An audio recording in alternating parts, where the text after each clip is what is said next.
Hello and welcome to this stupid class in which I can't see you and you can't see me. I am giving the lecture today and you will see it sometime later, but that's okay. Let us try to do the best that we can do in this case and welcome back to the institute in some way after a long time. So we are going to study this subject. I hope I am audible to you. We are going to study this subject, theory of mechanisms and machines, right? And two of us will be teaching this course, myself and Professor Anindya Chatterjee. And this time in the department, most of the courses have been entrusted to two teachers, so that if I fall to the COVID, then Anindya takes care of the rest of the job. So now I think I will start with uh, sharing the screen with you. So yes, so you have to log in to this Mookit portal, hello.iitk.ac.in. hello.iitk.ac.in. That's it. With that, you will have to log in the way I have logged in. I am already logged in, so you are seeing this screen. Otherwise, there will be some login related thing. See, here I am being given the option of logout. So somewhere there you will get the login option. I'm sure you must have already gone through it, otherwise you would not be seeing this lecture. So in order to go into the main view of the portal, we have to do something of this sort. Now I can do many of these things, but since you will be mostly accessing the course, not managing it, not managing ourselves, me and so on, and you will not manage students, so you will access course. So this is what I am doing for the time being. And one item I have already uploaded in resources, and that is for the first handout. And I have not written any text there. Rather, offline, I have written the text and just put the file there. So let me outline from there. Can I make it larger so that you can read these things? Let me see. Yes, I can make it larger. Oh, beautiful. I can make it as large as I want. So this is a course. Both of us will be teaching it together. There are several EAs, and this is the textbook, Theory of Mechanisms and Machines, same as the name of the course by Ghosh and Malik.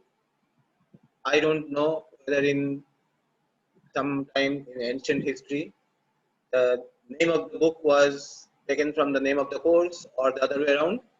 Okay, so this book itself will be sufficient.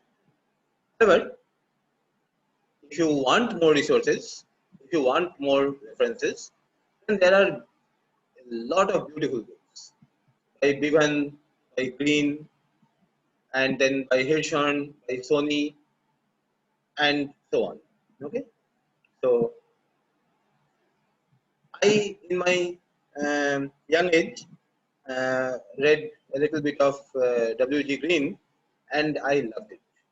Okay, so other than that, you have lots and lots of online resources these days. In particular, you have the theory of mechanisms and machines directly from the horse's mouth. Professor Malik's full set of video lectures are there in NPTEL. He gave a full 40 lecture course in NPTEL, and they are there. You can access them. However, that will be a little overkill because there he uses solid 40 hours of delivery and a lot of advanced, a lot of details he uses. For those who fall in love with this course, they can go through it. They will like it. Okay.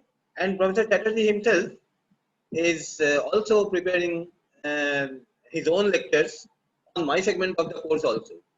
So in due course of time, I'm sure he will be making it available to you.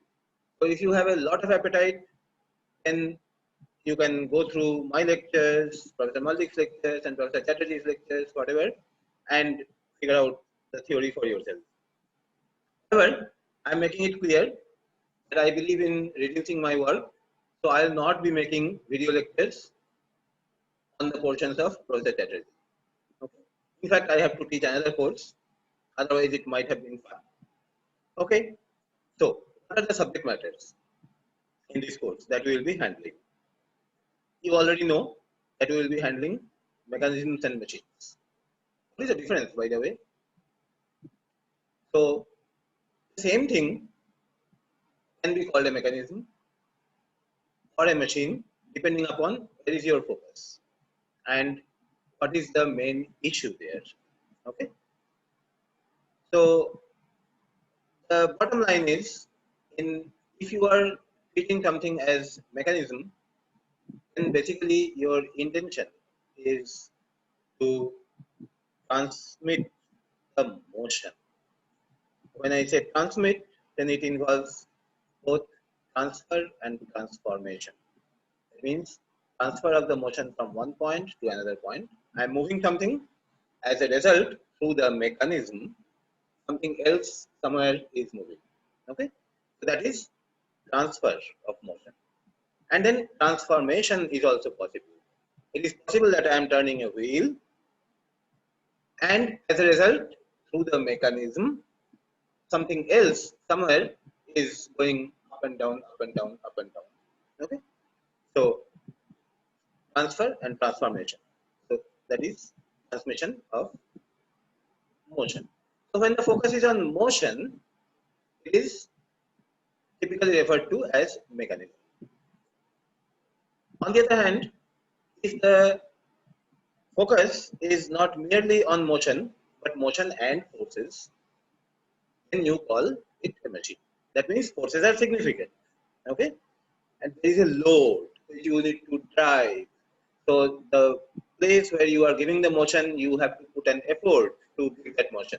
And only the other fellow there moves. Otherwise, it will not move. Okay. So therefore, in the case of an engine, you typically look at it as machine. But the tiny things together that is there in this wristwatch, that is called a mechanism. Because here the forces, though there, are very small in magnitude. The main issue there is motion. Now, through a mechanism, you transmit motion. Through a machine, you transmit motion as well as force. Essentially, you transmit energy. Okay, where motion and force both together are there. Now, what we will call the artifact, the device, if the purpose of it is to transmit only forces? This answer I will not give you. You know the word. You have been seeing it elsewhere in other courses. And it is so simple that you know the word. But you are going to give me the answer. What is the term for an artifact, a device which is designed in order to transmit motion? Not motion, only forces. Not motion, just forces. So machine is for forces and motion. Mechanism is for only motion. What is there for only transmission of forces? So that answer you are going to give me in the forum or hangout somewhere. Okay. So that I will also know that you have seen this lecture and you can access it to begin with. And in this study of mechanisms and machines, we will be talking about analysis and synthesis. What are the differences? Directly, literal meaning you take. When you have something and you want to know its different parts, you want to know how it works, then that is called analysis. The thing is already there and you are studying it, analyzing. Okay. On the other hand, in the case of synthesis, the thing does not exist already. Okay, you are making it. Things you are bringing together and putting together so that you have got something. Okay, which earlier did not exist. Okay, so that is synthesis. So you know the difference between discovery and invention, right? Discovery is primarily through analysis, the subject matter of science basically. On the other hand, invention is the subject matter of synthesis, primarily engineering. Okay, and when we do this analysis and synthesis, mostly and basically when we study mechanisms and machines, then we will need to basically study kinematics and dynamics. So kinematics is the study of motions, that is, the study of mechanisms will get complete with kinematics. There is an A missing here, I'll put it later. Okay. So if I don't put it, then remind me. Okay. So here you don't bother about forces. And machines, that means you have to do kinematics and dynamics. Okay. Dynamics, of course, you can't do without doing the kinematics in the background. Now, the fact that at all we are in a position to talk of kinematics and dynamics separately basically means that most of our bodies involved in the entire business will be rigid. Otherwise, we would not be able to separate out kinematics and dynamics.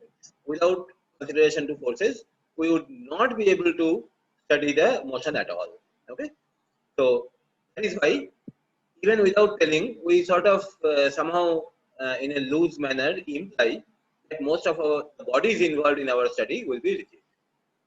We will be talking about this again sometime in the context. Now, however, we know that no solid body is rigid. Everything undergoes some deformation. But the understanding is that whenever we consider it as rigid, then whatever little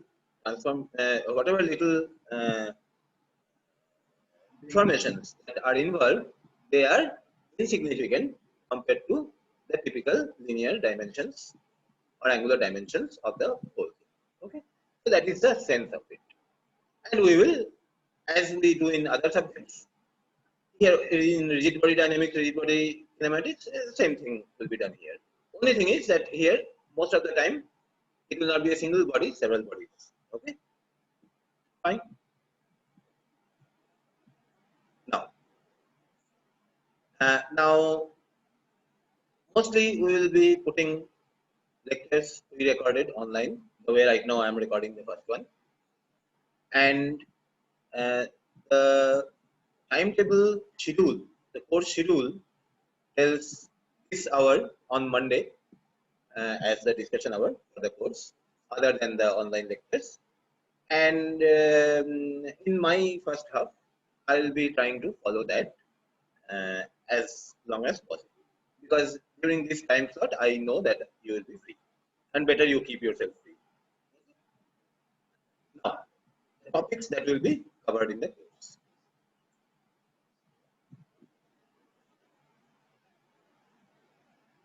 These are the topics that I will be covering: overview and introduction to the course and to the subject matter, what I have just started. Maximum, I would try to manage it within 7 lectures. Okay, and then kinematic analysis. This will be a big chunk of the course, and that will take something like 7 lectures. Hopefully, I will be completing it within 7 lectures. And then dimensional synthesis. That is roughly these many lectures. And then if in this I can manage within these many lectures and not overstep, then I would try to give one lecture on spatial mechanisms, 3D mechanisms, very basic preliminary ideas of it. Okay. So this will be the subject matter of the course up to the mid-semester exam. And on this, I will try to put a total credit of 100 marks. I and Professor Chatterjee have made an agreement that I will cover this part till the midsem, and whatever I ask you to do based on that, whatever assessment I make, I'll put that whole thing in 100 marks. Similarly, he will do that in the second half. So total will be working out from the 100 marks. After this first half is done and I finish with you the 100 marks assessment, then I will get out of the course and leave the field free for Professor Chatterjee. Okay. And the topics that are planned to be covered by Professor Chatterjee are force and motion analysis, balancing, cams, gears. When I teach the entire course, I try to give the breakup of number of lectures of this segment also. But this time, I'm not touching it, okay, because he will do in his own way. So this is from mid semester onward, and this also will have total 100 credits, 100 marks credit. Important points to remember. First, the textbook is a must. We have earlier also given you notice that the textbook is a must. Without that, you will feel like paralyzed. Okay? So every student must have a personal copy. In fact, I think by the time I have come to this position of recording this lecture, you already have got a personal copy. Okay? And you must have a geometry box. Quite a lot of the course is around graphical methods, for which we insist on work on paper and do not accept software-based alternatives. The course will be delivered through this platform here, and you will have to log into this to access it, as I have already told you. These are common points for both the hubs. Now, a few points of protocol, modus operandi, temperamental working style for the first half of the course is for me. Okay? And post midterm it will be different, which Professor Chatterjee will discuss in due course of time. For doubt clearance and discussion, I have initiated a forum in Mookit portal itself. And therefore, for doubt clearance, do not send me separate emails. Okay? As long as the portal works. Okay? Even after that, we will not need emails, we will work out some other way. Okay? If you have any doubt, or if you make an interesting observation on some subject matter, then you can put it in that portal in the forum. Okay? It may be an observation, it may be a comment, it may be a question. Okay? And I advise myself and the TAs also that first 3 hours we will be silent. That means one student asks a question, makes a comment, the first 3 hours will be reserved for the other students of the class to comment on it, respond to it, and perhaps resolve the doubt. Okay, so first 3 hours will be exclusively for other students of the class to clarify, comment, counter, whatever. Instructors and TAs will be silent. Next 3 hours will be open to TAs, teaching assistants, in which any of the teaching assistant can make clarification, another teaching assistant may elaborate it or counter it, whatever, and students also may go on posting their remarks. Okay, I am still silent. After these 3 hours, the instructor enters into the picture, and the topic will be free for all. Students can still post their remarks. TAs can still do that. Okay, so I hope that the question, original doubt, will be filled by then. Okay, that means resolved. Okay, the expectation is that most doubts will be resolved at lower levels easily, and that is the best solution. Here's resolution. Okay, and if there are some issues which are left over, then the instructor can get into it and may give the answer genuinely or final clarification. In most cases, the instructor will perhaps rubber stamp the resolution by picking up the correct answer and say that this is what really happened. let us do that. And I'm actually encouraging you to respond to the queries, the doubts and observations of your friends. That's a good academic culture. Let us exercise that. Okay. Over and above this discussion forum, in which we can hopefully resolve all issues, we will have a discussion meeting on Zoom every Monday at the scheduled time that may handle leftover issues of the week. So, and then assessment related thing. With almost every hour of lecture, I am likely to post for you a mini assignment in the assessment section, okay, and which will be due in a week, strictly a week. I will expect that you will maintain this definition of the week, irrespective of weekend holidays, whatever. Okay. Now, for the first half, 100 marks. This will be my grading scheme. There will be a midterm at the stipulated time, over 40 marks. And as I told you, with every lecture, I will be giving you one little assignment, okay, mini assignment, and together they will constitute 60 marks. I think this is fine. And now we go into the subject matter of the course in a proper manner. So the scope of the subject.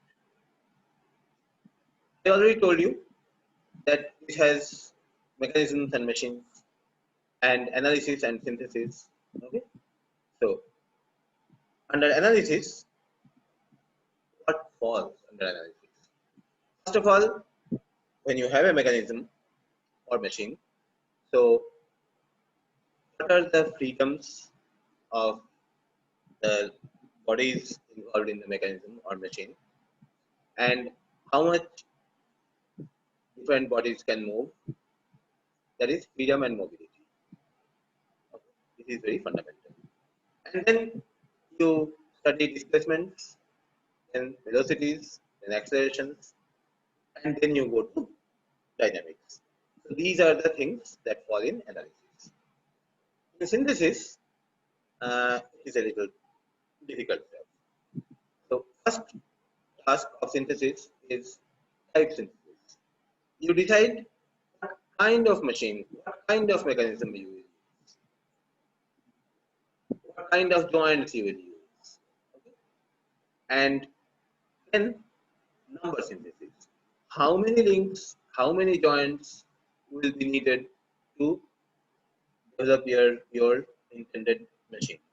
You see, the machine does not exist, so you don't know a priori those things. You have to decide. So type synthesis and number synthesis. Not much of type synthesis we will be doing in this course. In fact, that is very difficult to really learn systematically. That is typically decided by the experience of an engineering field. Okay. And then number synthesis to an extent we will do, okay, very early. And then the third is dimensional synthesis.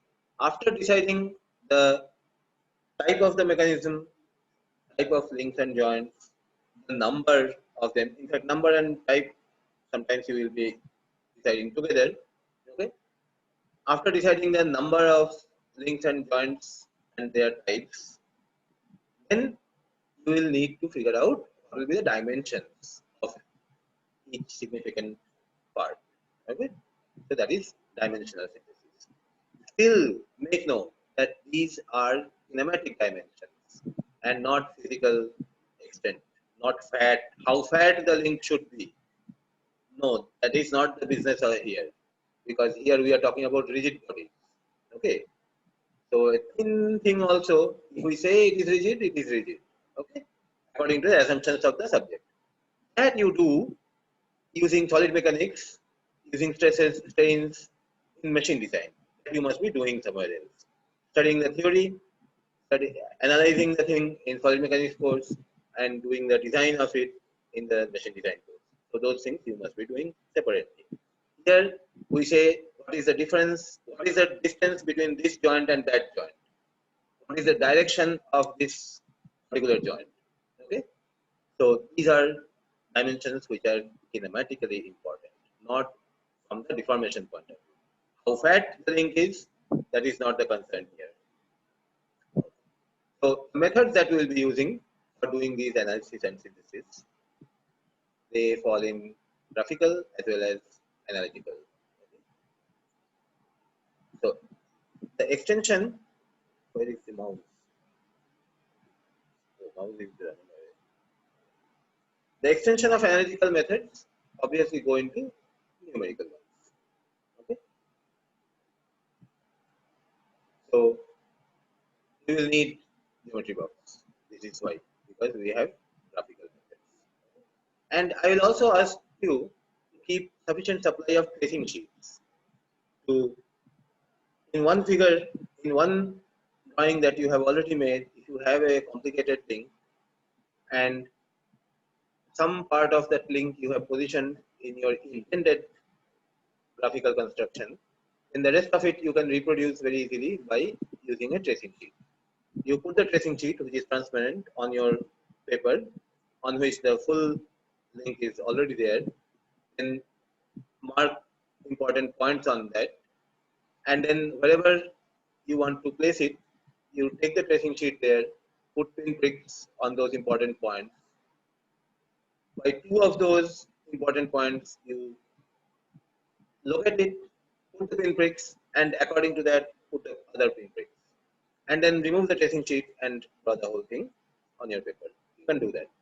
By that, actually, you can copy complicated sketches of birds from one place to another. Okay. So these things we have already discussed. A mechanism is a device for transmission, that is transfer and transformation of motion. A machine is a device for transmission and transmission of force, that is transfer and transformation of forces and motions, both basically mechanical energy. And you are going to write in the forum what is the device for transmission of forces only, forces and moments, of course.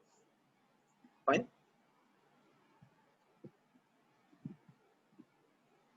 We talked about graphical methods. Some basic geometric constructions you learned in school, 8th, 9th, 10th standard. In fact, starting from perhaps even earlier, 6 up to 10, little bit. All that is going to be useful here. And the way you learned to do it in school is the correct way to do it. Okay? So bisection, trisection, and end section of a line segment. Bisection of an angle. You cannot trisect an angle by compass ruler standard method. Circular arc line and arc intersection. This is very important, and this is actually called dyad assembly. Okay. So what is a dyad? Two links, two bodies connected by a rotary or revolute joint at P. Okay. This is basically called a dyad, an assembly of two links. Okay. And in your graphical methods, there will be numerous occasions in which you will have to work out the angle between PA and PD such that this point comes here at an already known point A, and this point comes to an already known point B. You see, the rest of the solved configuration is here, where this is point A and this is point B, and you have a dangling separate cooling thing in which you can change this angle in between. Okay. By changing the angle, you have to position it so that this point comes at A, this point comes at B. The two lengths are fixed, the angle you can change. So most of the graphical constructions get made by putting such dyads appropriately. Okay. So this is basically arc construction. What you do? You put your compass needle here, draw an arc with AP radius. You put your compass needle here, draw another arc with BP radius. Wherever they cut at 2 points. One of them you choose as the point P, and then you place it. Okay. So this is basically arc construction. Then construction of triangles. Triangle congruence rules actually give you uh, situations in which you can construct the triangle. You have an SSS congruence rule, three sides equal. Okay? So that gives you a construction rule that if you know three sides of a triangle, you can make the triangle. You make one side, then arc, arc. You see, arc, arc intersection. You put the triad, and you have got the triangle. SAS, you make like this. ASA, you make like this. SAA also you can make like this by subtracting the two given angles from 180 because you know that. Okay, so these two are actually equivalent. You can do it a little better by making one of the angles like this and the other angle over that, and then to this you draw a parallel from here, and wherever they cut, there you have got the third vertex. So this is how it is. So hypotenuse you put, and then making that as the diameter, you draw a semicircle, and then the whatever is the other side that is known, you cut an arc, and that is the third vertex of your triangle. SSA, there is no congruence rule of SSA because with two sides and an angle which is not included, you cannot talk of congruence. However, it is not very bad because only two cases can be there. Okay, that also only if the given angle is acute, not if they are obtuse. It is obtuse or right angle. Okay, if it is obtuse and right angle, then if the triangle is possible, then it is unique. If it is acute, then you have a problem because you see, this is one side, and this is the angle, not included angle, and this side is given. So with this side, you cut the arc, and the arc cuts this line at 2 points. Okay, and that's a problem because taking this as the third vertex or taking that as the third vertex, in both cases, you get valid triangles which satisfy the given data. Okay. However, in many cases, you are forced to proceed with your analysis or synthesis for that matter in such ambiguous situations. So what do? You hope to get the missing information of the branch, whether it will be this one or that one from some other source, or finally you say that with the known data, both solutions are valid. Fine. Then tangent to a circle from a point which is on the circle, you basically make a right angle to the radius, and that's it. Or from a point outside. So you know how to do it. You join this point to the center, take it as a diameter, draw the semicircle. Wherever that semicircle cuts the given circle, that is the point of tangency. And then you join it. This is a correct way of doing it, not just fitting the scale and drawing. Don't fit the scale and draw the supposed tangent. That is not the correct way of doing it. The correct way is this. Similarly, common tangents to two circles. So this is one circle, this is another circle. So again here, never try to fit the ruler or the scale by taking some point here and some point here and trying to fit the scale. No. So you know that there will be four common tangents, two direct and two cross. Okay. So the cross tangent will come like this and this. So do it the correct way. The correct way is from the larger circle radius, subtract the lower circle radius and make concentric circle like this. Similarly, make another concentric circle with R1 plus R2 outside. Okay. And then from this external point, draw tangents to this outer circle, the way we have discussed here. And from the same point, center point, draw tangents to this inner circle. Okay. And then as you move this, as you draw perpendiculars to this line here and here, they are going to cut at the 2 points of tangency. That is a direct tangent. Okay. Here one and here one and here one. Okay. as you draw parallels, draw perpendiculars on this from here and like this. Okay, so they are going to cut these two circles at the points of tangency. Similarly, one pair below. These are the direct tangents. Similarly, these ones, when you draw perpendiculars, the outer ones, then they are going to give you the cross tangents. Unfortunately, my outer circle and inner circle, all these circles here are actually looking like ellipses because the first circle went out of order and then everything I have made like that. When you do it proper construction with compass and pencil and scale, you will do better. What about triad assembly? The way we talked about triad assembly, what about triad assembly? I am using this to also tell you why you should not do it by fitting the ruler or scale in any construction. Okay? So, those who try to draw common tangents rather than doing the correct way in this manner, those who try to fit the scale and just draw it like this, they develop lazy habits.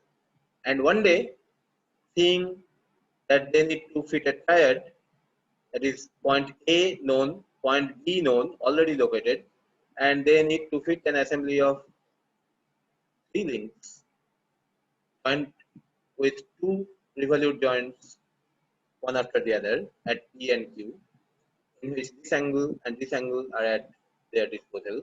You know what they do? I've actually seen people doing it.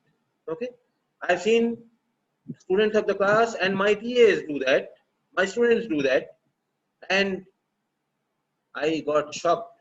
How can you do this? You know what they do? Just like the diode assembly, they start with compass needle at A, they draw an arc with AP radius. Then compass needle at B, they draw an arc with PQ radius. And then say that we know that P will be on this arc and Q will be on that arc. And they try to then take the scale and try to fit it like this, like this, like this, like this, so that the correct distance they get between a point on this arc and that arc. That is terrible. That is just terrible. Because whatever looks like okay, they take it. That is not the way. They get so greedy of a quick solution that they are not ready to accept that you cannot fit a triad like that. Too many freedoms in hand. Okay, so you have to proceed with the construction from some other direction so that some other information regarding the assembly of this triad appears in your hand and then only you can place it. Okay, so those who try to make shortcuts in these obvious things in which the errors are not large, they end up making such shortcuts here also where it is totally invalid and completely meaningless and make blunders. So you don't do that. Okay. Now, proceeding further. Oh, okay. So I don't have anything else in this. Yeah, there is one more little thing. Complicated geometric constructions are often done as a sequence of triangle constructions. So for example, suppose I tell you this sketch and I want you to do it on your paper, and this is only just a schematic sketch, and on your paper I want you to do a two-scale drawing, proper graphical construction of this thing, for which I can tell you separately the lengths of AB, BC, CD, DE, those things, those 11 which I have listed here, and those which are marked here. You see, BI I have not marked here, BI I have not listed here, so BI I will not give you. Okay, so the lengths of these I will give you. Similarly, these four angles I will give you, whatever I have marked here. angle BAI, angle ABC, angle BCD, angle CDG. Okay. With these 4 angles and these 11 lengths, I want you to try to construct this. Okay. If you get stuck, then you come back and try to see that in this order you can place it. Okay. So you assume your 5 centimeter, 4 centimeter, 4 centimeter, 3 centimeter, 2 centimeter, whatever you like, and try to construct this. And you will notice that such a complicated diagram you can make by simply completing triangles, arc intersections, making angles, and so on, cutting arcs, such simple exercises. However, it is possible to do this entire thing based on this much information. That is not trivial. For that, you need to do some analysis. Either you do that analysis or try to locate each and every point by the given dimensions and try to place every point appropriately. If the placement succeeds, that means this is enough. Okay. And if it fails, then that will mean that it is not enough. Okay. Now it can fail in 2 ways. Either the information given is too much or it is too less. If it is too less, there will be something dangling and infinite ways can be there to place them. Okay. And you will not know what is correct. If it is too much information, for example, suppose other than whatever I have given, which is actually sufficient, if I had given the distance bi also, then what would happen? Even without using that distance, without using that length, you would be able to place this whole thing here, and then that picture, the diagram would yield some distance bi, okay, from b to I, and if that doesn't match with the bi value that I give you, then there will be a conflict. Okay, so there can be too much information which may give rise to conflict, and there can be too less information. For example, if I had not given you IH, then you would be able to place I, you would be able to place G, but H you will not be able to place. Okay. Then you will say either you give me HI or give me something else which you have not given. Okay. So that is how it works. So correct number of information. Still another information is not given in this list, that is whether FGH will come anticlockwise, counterclockwise, or clockwise. That information is not given. That is to be taken from the context. I have already shown you the sketch, so you know that the thing that you make will have FGH in the counterclockwise sense. Okay. So if you make it other way, then it is a mirror image of that same triangular body. Okay, triangular lamina. Now, mirror images are equivalent in some contexts, not in others.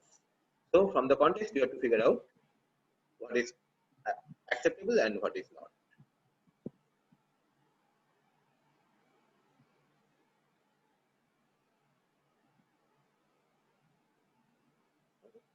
So, mirror image. FGH, counterclockwise or clockwise. In this particular case, when there is a larger assembly, it will matter. If the triangle were the only thing in hand, then it would not matter. Okay. So, I stop this lecture at this point and then proceed in the second lecture. Thank you.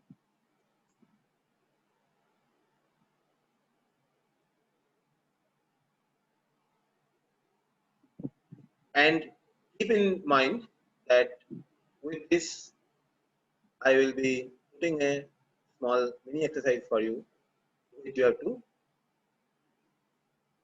solve and submit through the portal itself, not through email, after 1 week. That is within 1 week. Okay, 24 into 7 hours. Within that, you have to submit that.